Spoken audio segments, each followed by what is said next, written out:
देख्न यहाँ इन्फ्लुएन्सर छ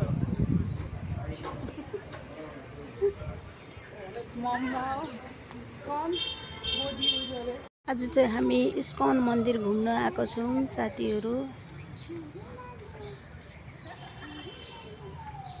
इस्कन मन्दिर घुम्न आएको छौँ हो।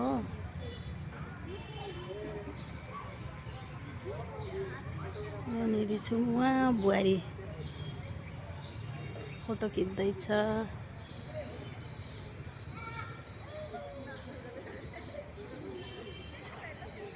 इस्कन मन्दिरमा छौँ।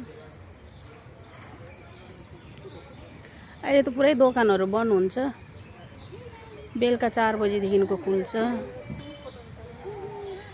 अहिले त बिहान एकखेप खोल्छ, त्यहाँबाट चाहिँ 12-1 बजी बन्द हुन्छ अनि बेलुकी चाहिँ 4 बजी खुल्छ। बुहारीहरू जाउँ भनेर आएको एकछिन। हुन्छ साथीहरू, अहिले राखेँ।